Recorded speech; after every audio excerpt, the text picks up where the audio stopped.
Estoy aquí en el estudio porque estamos de mudanzas, en principio, de conceptos, no de otra cosa de momento, pero también habrá otras mudanzas que ya os iré anunciando. La mudanza, el combinado, el cóctel, son conceptos, perdón, equivalentes. O sea, cogemos un poquito de aquí y un poquito de allá. Entonces mezclamos esto con esto, ¿no? Y entonces sale lo de en medio. Entonces, eso es un combinado.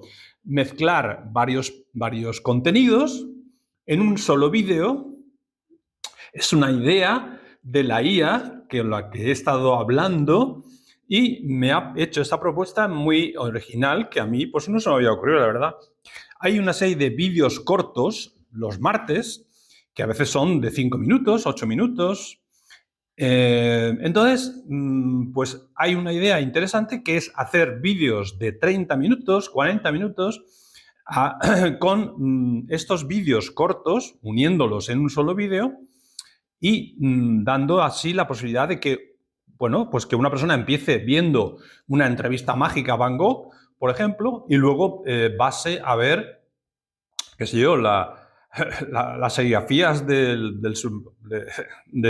Estados Unidos o el supermercado del arte o un clip de Caravaggio. O sea, es decir, una combinación absolutamente artística, por supuesto, pero con contenidos distintos, cortos, que en un vídeo pueden durar, pues a lo mejor eso, 30 o 40 minutos, que puedes perfectamente verlos o escucharlos, porque muchas cosas son en audio.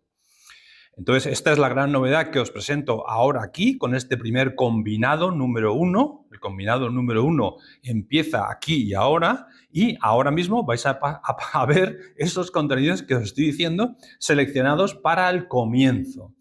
Vamos a empezar con Van Gogh y luego veremos otras muchas cosas, hasta 4 cosas habrá en este combinado primero, luego vendrá el combinado segundo. La idea es que haya uno al mes. En principio, que haya uno al mes y si hay mucho interés, pues igual se puede hacer 2 al mes. ¿De acuerdo? Vamos a ver si os gusta esta combinación de contenidos. Combinados. Empiezan los combinados.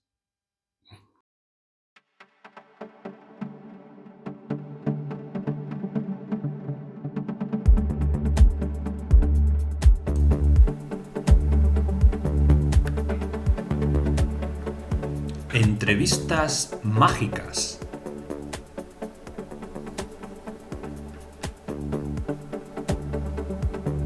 Encuentros con los protagonistas de la historia.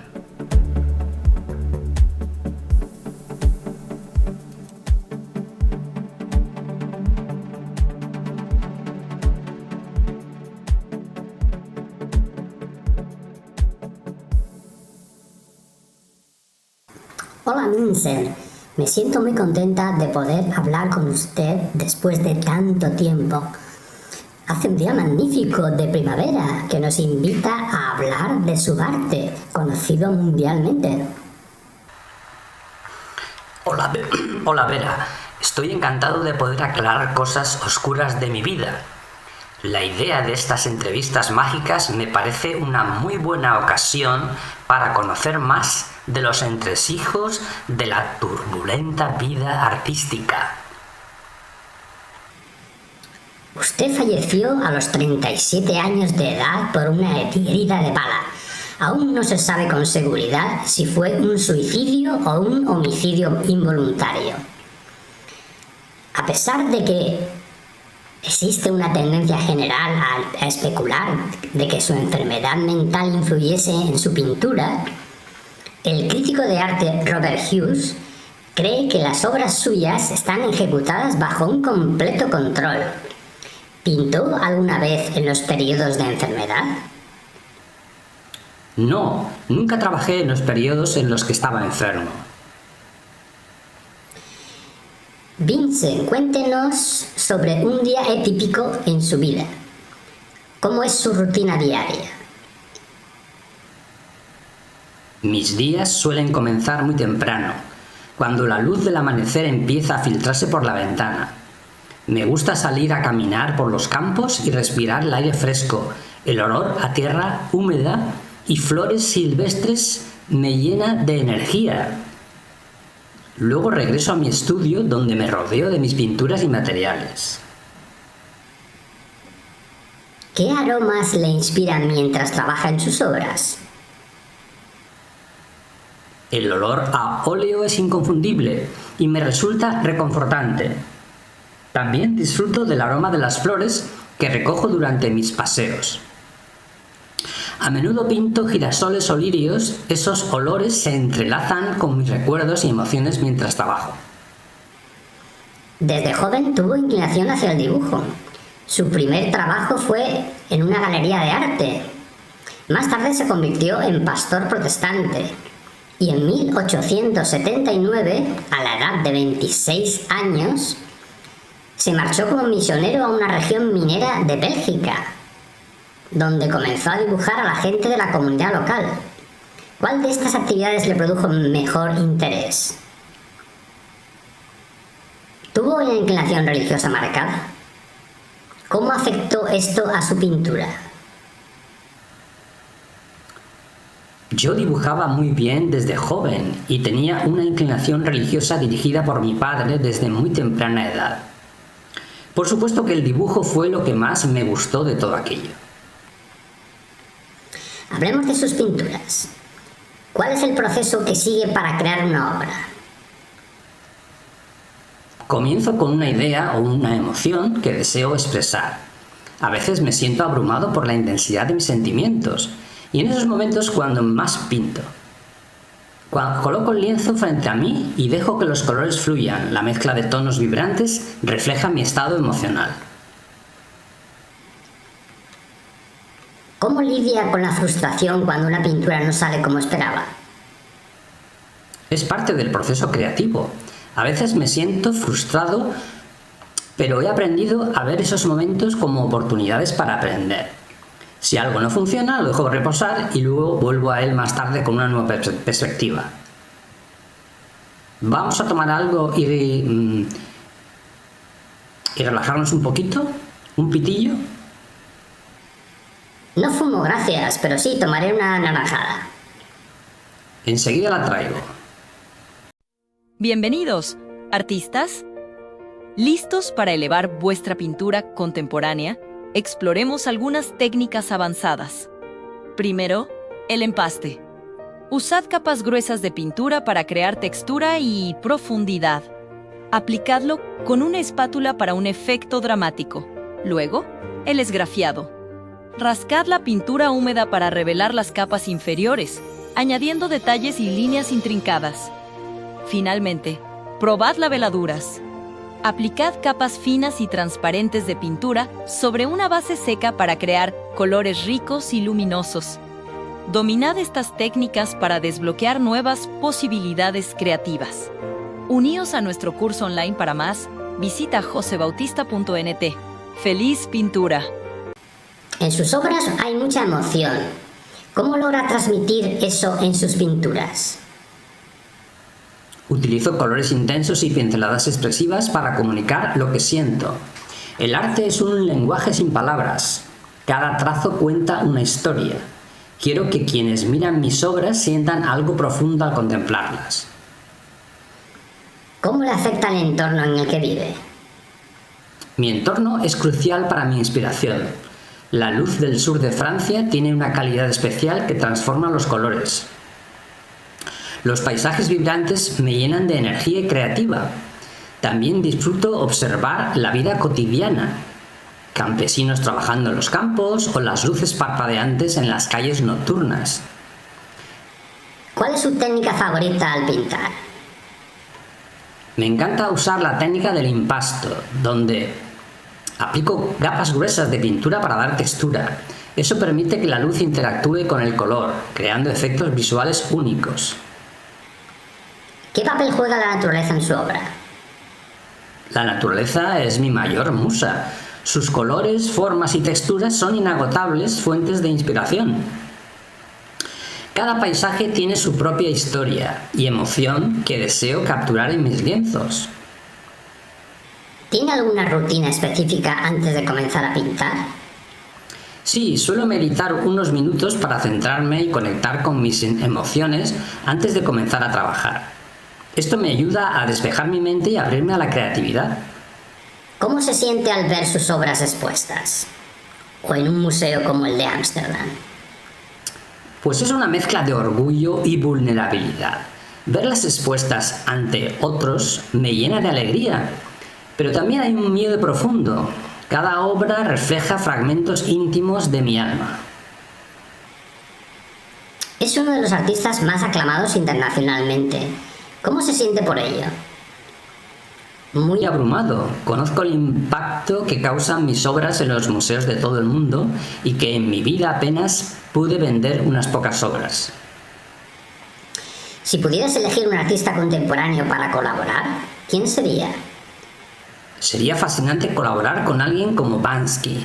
Su enfoque social podría aportar una nueva dimensión a mi trabajo y viceversa. ¿Qué mensaje quisiera transmitir a través del arte? Que el arte puede ser un refugio ante las tormentas emocionales. Tiene el poder no solo de sanar, sino también de unir a las personas en experiencias compartidas. ¿Cuál ha sido su mayor desafío como artista? La lucha constante con mi salud mental ha sido uno de los mayores desafíos. A veces me siento perdido en mis pensamientos oscuros, pero siempre regreso al arte como un salvavidas. Finalmente, si pudiera dejar un legado a las futuras generaciones, ¿cuál sería? Que nunca pierdan su pasión por crear. El arte tiene el poder de sanar y conectar a las personas. Es un refugio ante las adversidades. Mi deseo es que sigan explorando su propia voz y no se rindan ante los desafíos. Una figura central en su vida fue su hermano menor, Theo van Gogh, marchante de arte en París, quien le prestó apoyo financiero de manera continua y desinteresada. La amistad entre ustedes está documentada en las numerosas cartas que os intercambiasteis desde agosto de 1872. ¿Cómo recuerda a su hermano? De las 800 cartas que escribí, unas 650 fueron para Theo, pero también escribí a amigos y familiares. Mi hermano fue como un padre para mí, siempre cuidándome hasta los más últimos detalles. Y además me intentaba vender los cuadros. Cuéntanos sobre su relación con otros artistas y cómo influenciaron su trabajo. He tenido la suerte de conocer a muchos artistas talentosos. Con Theo, mi hermano, tengo un vínculo especial. Él siempre ha sido mi apoyo incondicional. También aprendí mucho de artistas como Gauguin, aunque nuestras visiones eran diferentes. Cada encuentro me ha enriquecido. Muchas gracias por este rato que hemos pasado juntos. Espero que todo vaya muy bien. Muchas gracias por esta entrevista tan deliciosa. A disfrutar de la pintura.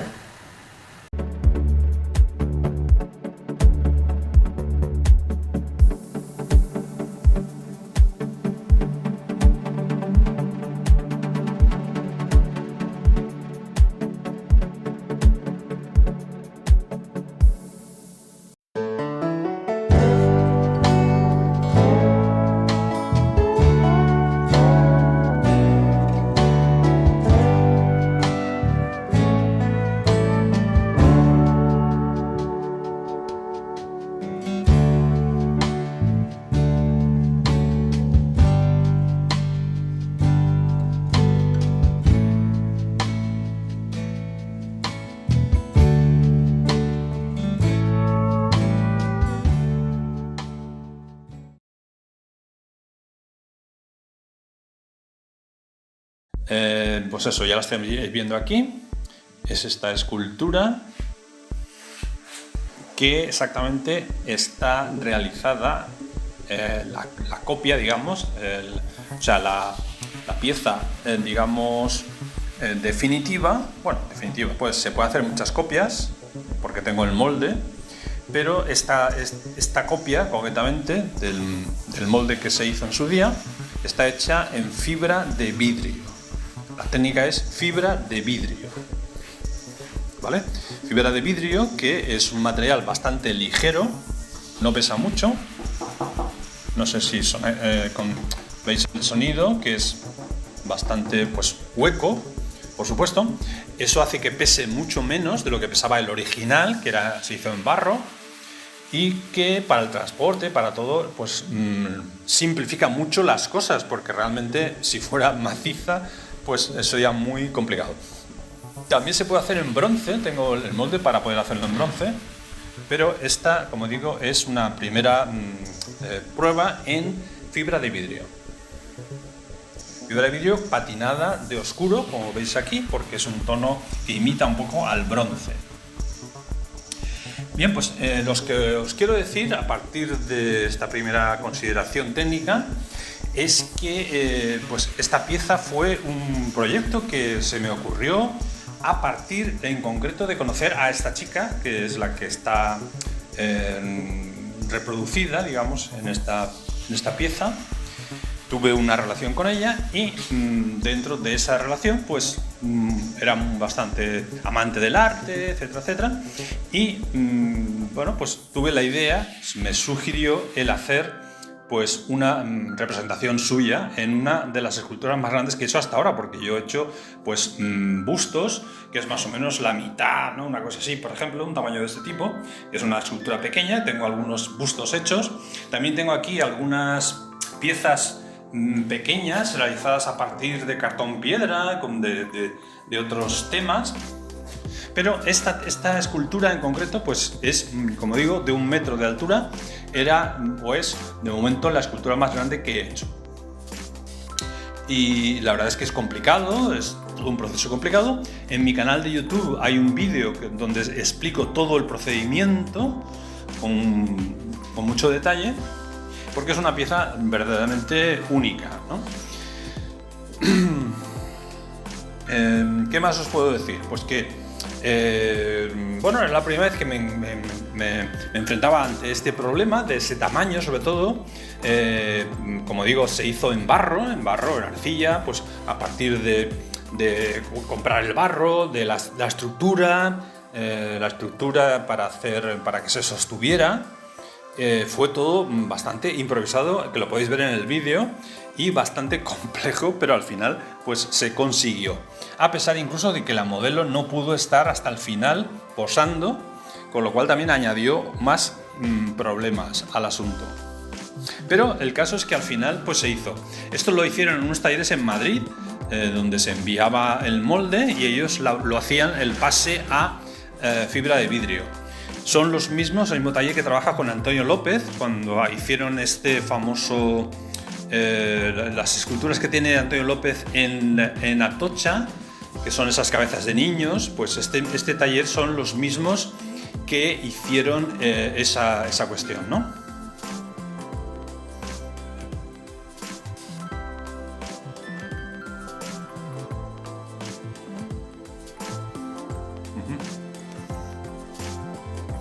Entonces, pues te lo pasas muy bien haciendo la escultura, porque son diferentes fases, tienes que ir viendo pues, que aquello tenga un parecido con la realidad, pero también hay que tener en cuenta la escala, y entonces a veces pues, con este tamaño pues, a veces hay cosas que se te van un poco de forma, puede parecer más una niña, ¿no? No sé exactamente. Las proporciones no sé si son muy correctas, pero bueno, es una primera aproximación que hice en ese momento, como digo, pero que, bueno, de momento está ahí, no ha habido otra cuestión posteriormente. Lo que sí que he hecho ha sido sacar un molde de cartón piedra también, de la parte de arriba, como veis aquí, la parte de arriba, media figura y cortada, pues he sacado este molde en cartón piedra que se puede, bueno, es más fácil de manejar, ¿no? Porque esto no pesa prácticamente nada. Lo tenemos por aquí, veis el cartón, esta hueca, como las fallas, cartón piedra.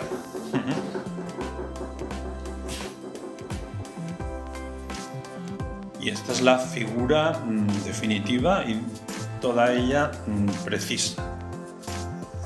¿Qué os parece? Los que estáis por ahí, ¿queréis comentar alguna cosa?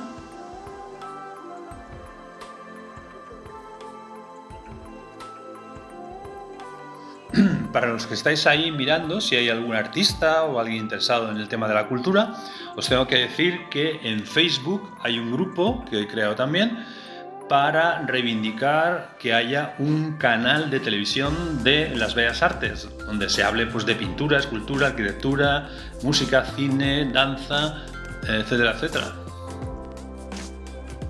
Porque no hay prácticamente nada establecido y el canal, como lo puede haber en el deporte, teledeporte, ¿no? En televisión española, pues si hubiera un canal que esté emitiendo 24 horas todo de cultura, de bellas artes, no de cultura sino de bellas artes en concreto, pues todas las exposiciones que hay en los diferentes museos, las diferentes galerías, qué sé yo, concursos, o sea, millones de cosas, sería súper interesante porque de alguna manera estaría mucho más al alcance de todo el mundo y aparte pues se crearía un halo mucho más normalizado de las bellas artes en la población, en la sociedad, cosa que en estos momentos no existe más que en unos cuantos que, bueno, son los que compran, o sea que esas personas que se han preocupado de culturizarse por su familia o por lo que sea, pues son los únicos que aprecian todo ese tipo de cuestiones. Pero si tenéis Facebook, pues buscar este grupo del programa de televisión de las bellas artes, porque es un proyecto muy interesante. Con este mismo sistema ya conseguimos el Museo de Sorolla en Valencia, que no había ninguno, entonces hemos creado un vídeo un grupo de 3.000 personas o 3.000 y pico, y pues después de ese trayecto, que han sido pues 1 o 2 años, pues al final se ha conseguido ese ¿cómo se llama esto? Ese museo, que será, como sabéis, en el Palacio de Comunicaciones. Bueno, esperemos que no haya problema porque eso lo inició Mazón y ha dimitido como presidente, entonces no sé exactamente si alguien o el siguiente presidente lo continuará ese proyecto, porque está firmado ya, ¿no?, con Nueva York, etcétera, etcétera.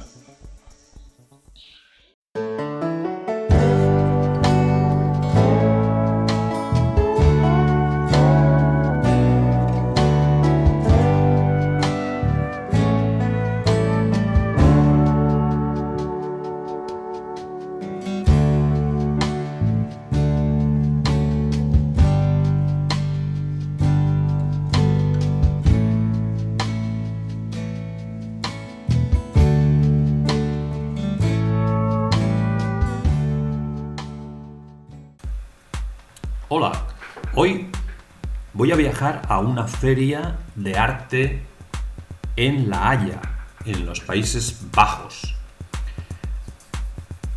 Y te voy a contar un poco lo que pasó en este periplo tan interesante de esta población, que es la tercera ciudad de Países Bajos, tras Ámsterdam y Rotterdam. La Haya es una ciudad llena de embajadas y de ministerios, con casas no muy altas, no más de 3 pisos, como vemos ahí. Y es la sede del gobierno, pero no es la capital. El rey vive allí, en esta capital, en esta ciudad, mejor dicho, y también tenemos diferentes museos que iremos a ver ahora luego, como está el Museo Maurits Huys, que es el museo principal de Bellas Artes, digamos, donde hay obras de Vermeer, de Rembrandt. Estos son calles de La Haya.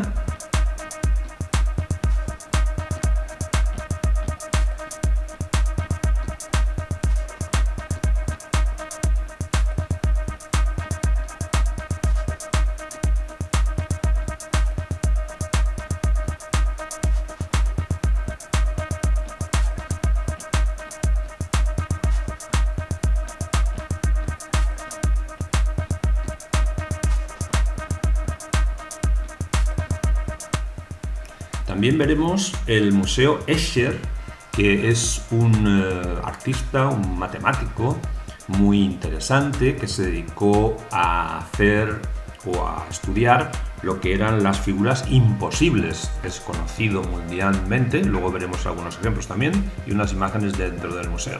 Estos son unos murales que hay por las calles, que está muy animada, y como veis siempre hay muchas bicicletas en los Países Bajos porque son unas ciudades muy planas, muy llanas, llenas de canales y de murallas. Los restaurantes son muy interesantes también. Hay muchas terrazas al exterior, como en España. Les gusta mucho a los holandeses el tema de salir a tomar cosas en la terraza exterior.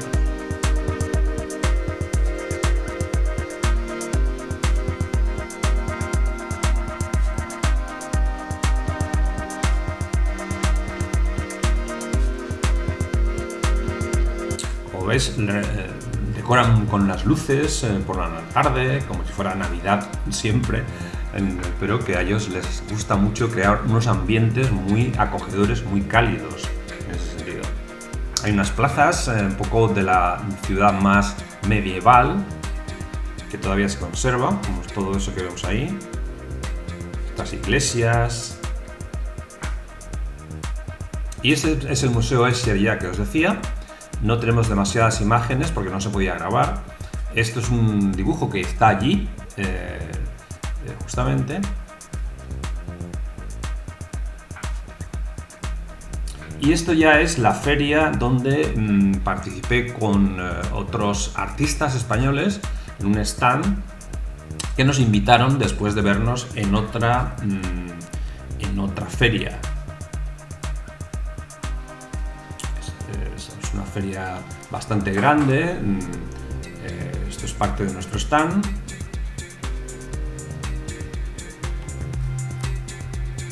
Está montada en una carpa, o sea, es algo provisional, no es tan como en otros lugares, por ejemplo en Gante, que sí que es una feria que habitualmente se utiliza para otras cosas. Aquí vemos al embajador de España justamente en nuestro stand, porque claro, como éramos los únicos españoles, me parece, o pocos de los españoles que había, pues nos apoyaba en ese sentido de su presencia. Hicimos unas fotos ahí.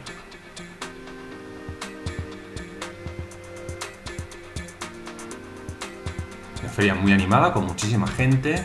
Recuerdo que, a diferencia de otras ferias, se pagaba directamente con tarjeta, o sea, ya estaba muy avanzado el tema. Y bueno, fue difícil, pero se hicieron muchos contactos, como siempre. Esto creo que ya es el museo este que os decía, el Mauritshuis, ¿sí? El Mauritshuis, donde está, esto es una obra de Vermeer, por ejemplo, y ya un restaurante final.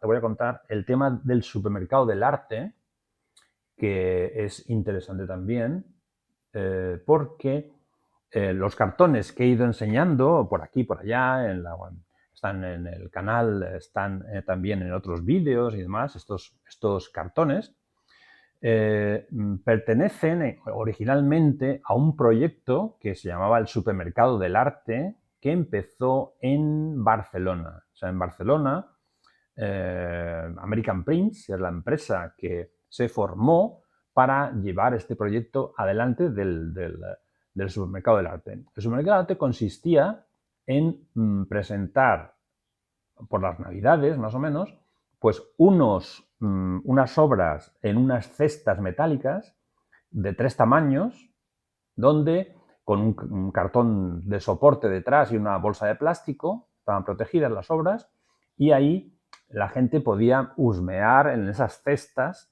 mirando todos esos cartones como regalos para Navidad y tal, ¿no? Se vendían a unos precios pues bastante baratos con respecto a lo que era el mercado tradicional. Y usaban, o sea, utilizaban a artistas como Mariscal, por ejemplo. Mariscal estuvo en ese supermercado del arte, El Hortelano, Cesepe, bueno, mucha gente, ¿vale? Casi 100 artistas en cada ocasión, ¿no? Y aparte de 100 artistas, nos exigían también hacer 100 obras cada Navidad, ¿no? Cada convocatoria. Esas 100 obras tenían que ser más o menos pues, divididas en 3 partes, las 3 más pequeñas, o sea, la tercera parte las más pequeñas, que era 20 por 25, la segunda 35 por 25, que era la intermedia, y luego la grande, que era 35 por 50, que era la más cara, naturalmente, que era ese formato más grande. Entonces ellos nos daban el soporte blanco y las bolsas, y nosotros con nuestros originales lo teníamos que empaquetar, digamos, con esos materiales, simplemente con un precinto por detrás y tal, y ya está. Entonces lo entregábamos ahí, las 100 obras cada una de las veces. Entonces, pues eso fue, así fue exactamente la historia del supermercado del arte, que eso se hizo para acercar el arte al espectador. Es decir, una obra bastante asequible de precio por parte de artistas de bastante prestigio que hacían unas obras para venderlas a esos precios y claro, a mí me asaltó evidentemente la duda en el sentido de que justamente en Madrid pasó lo que pasó. Yo estaba exponiendo en la misma calle Claudio Coello donde estaba CC22, que es la galería esta donde que enseñó el catálogo hace poco y demás. Entonces, en esa misma calle estaba CC22 y estaba American Prints. Entonces, casi en la misma acera, pero unos metros para allá. Y entonces la gente, claro, veía mi exposición en la galería con unos precios, las obras y tal, y veía los cartones a otro precio. Y entonces ahí se montó el guirigay absoluto porque no entendían cómo podía ser así, ¿no? Cómo podía haber tanta diferencia de precio, siendo que es una obra pues muy parecida, ¿no? Entonces, pero eso es adelantar un poco, hacer un spoiler de la historia que os avanzo, porque la cuestión duró 5 años tremendos. La primera fue, yo creo que me parece que la primera que participé fue no sé si fue en Barcelona o en Madrid, luego Barcelona y Madrid, luego Barcelona, Valencia y Madrid, luego Barcelona, Zaragoza, Madrid, siempre en Madrid porque Madrid se vendía mucho, entonces Madrid siempre estaba en la ecuación, pero también fuimos a Sevilla, Zaragoza, La Coruña, no me acuerdo, Bilbao, o sea, diferentes ciudades. Cada año, había años, a lo mejor, de 4 o 5 ciudades, entonces había que hacer 500 obras, o sea, con lo cual, naturalmente, cogías las del año anterior que no se habían vendido, afortunadamente, pero lo que quiero decir es que al principio de todo, la duda era cómo hacer una obra que no compitiera excesivamente con los originales, con los lienzos, y que se pudiera vender más barata para este proyecto, ¿no? Entonces, ahí estudiando y experimentando y pensando qué podría ser, pues al final, que este es un proceso que voy a detallar en otro vídeo, pues conseguí un producto, digamos, un resultado que era, pues, pintar sobre cartón, o sea, de todos los soportes que había posibles, porque la gente pintaba mucho en papel, pero yo encontré un cartón que vendía en un sitio de cartones y tal, cortándolo a las medidas correspondientes con el cúter, y entonces trabajando todos a la vez, o sea, trabajando los cartones con pinzas, como esos tableros que hemos visto ahí, bueno, pues todos a la vez, más o menos, y bueno, a partir de ahí, investigando diferentes posibilidades, ¿no? Entonces, al hacerlo de esa manera, bueno, pues te daba menos pena, digamos, de decir, bueno, está hecho casi en serie, ¿no? Casi en serie, aunque eran originales. Entonces, bueno, por esa razón, pues se vendía más barato. Y la verdad es que los cartones se han vendido continuamente, o sea, desde entonces, que eso fue año 95 hasta el 2001, por ahí, 2002. Pero luego, posteriormente, yo he seguido pintando cartones porque se han seguido vendiendo por diferentes circunstancias.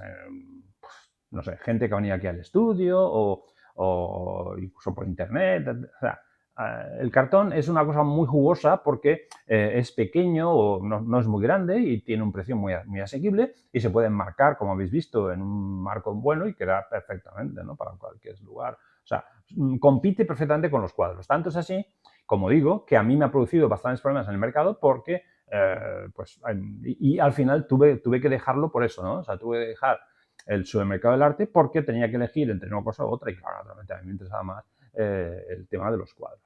Pero también os hago un spoiler del siguiente proyecto, que fue el del Parlamento Europeo.